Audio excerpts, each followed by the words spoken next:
अस्सलाम वालेकुम वरहमतुल्लाहि वबरकातुहू। अब्दुल करीम आज़ाद मुखातिब हूँ। आज आप दोस्तों की खिदमत में 10 रुपये में बनने वाला एक तिल्स्मी राज लेकर हाजिर हुए हैं, जिसके यूँ तो काफ़ी फ़वाइद है, लेकिन कमो बेश इसके 20-25 फ़वाइद जो ऐसे हैं जो कि हर शख्स में इसके अमराज पाए जाते हैं। तो इस हवाले से आज इंतहाई लाजवाब चीज़ जो कि सस्ती तरीन 10 रुपये में बनने वाली चीज़ आपकी खिदमत में पेश कर रहे हैं। इसके फ़ायदे जो हैं वो सबसे मेन फ़ायदा जो कबल अज़ वक्त बालों का सफ़ेद होना या बालों का झड़ना या चेहरे पे स्याह दाग धब्बे होना, चेहरा काला हो जाना, तो इस तरह के हवाले से निज़ाम हाज़िम की ख़राबी, मैदा में तेज़ाबियत, गैस, बदहज़मी के मसाइल और रोज़ाना जिस शख्स को एहतलाम होता हो, चाहे वो रात को सो जाए या दिन को सो जाए, इसी हालत में सोते हुए एहतलाम का हो जाना,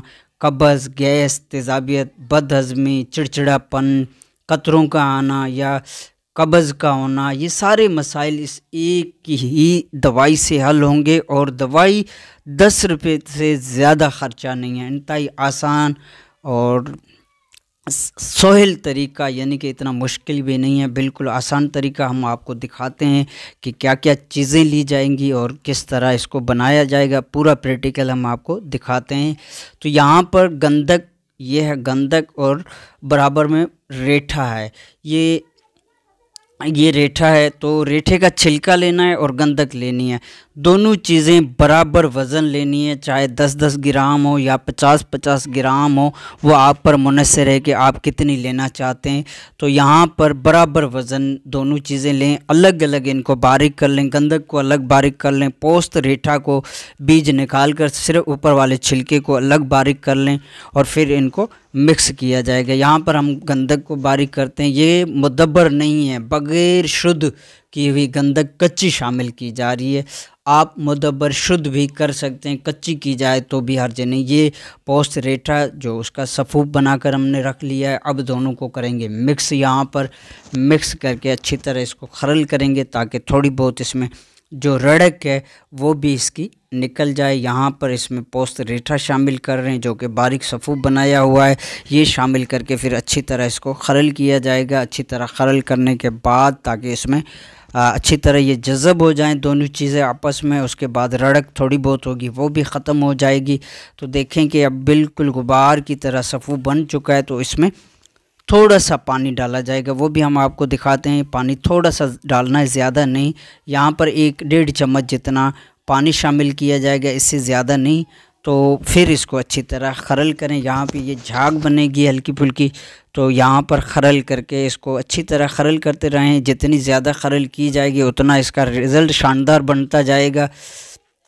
यहाँ तक खरल करना है कि ये गोंदे हुए आटे की तरह हो जाए। तो इसमें जब देखेंगे इसमें अब गोलियाँ बनाने के काबिल है, तो इसमें थोड़ा सा तेल डाल दें, घी हो, सरसों का खालिस आयल हो या जैतून का तेल हो या देसी घी हो, वो थोड़ा सा इसमें डाल देना है ताकि इसमें चिकनाई आ जाए, क्योंकि ये हाथों को चपक जाएगी, गोलियाँ बनाना ज़रा मुश्किल हो जाएगा। तो थोड़ा सा इसमें सरसों का तेल या जैतून का तेल या देसी घी वगैरह जो भी मुतबादिल खाने की चीज़ हो, या खाने का आयल भी डाल सकते हैं जो कि अच्छी क्वालिटी का हो, मयारी आयल हो, वो भी आप थोड़ा इसमें शामिल कर सकते हैं। तो इस तरह अच्छी तरह इसको खरल करते रहें।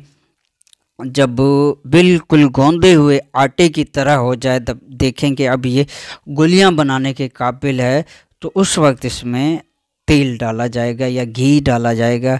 ये देखें इस तरह का बन चुका है। और आखिर में जो है ये गोंदे हुए आटे की तरह जब बिल्कुल गोलियां बनाने के काबिल हो जाए, तो इसमें थोड़ा सा तेल डाल देना है, घी डाल दें, ऑयल डाल दें, जो भी आपको अच्छा लगे वो डाल दें। उसके बाद इसकी काली मिर्च बराबर गोलियां बना लेनी है, वो भी हम आपको दिखाते हैं।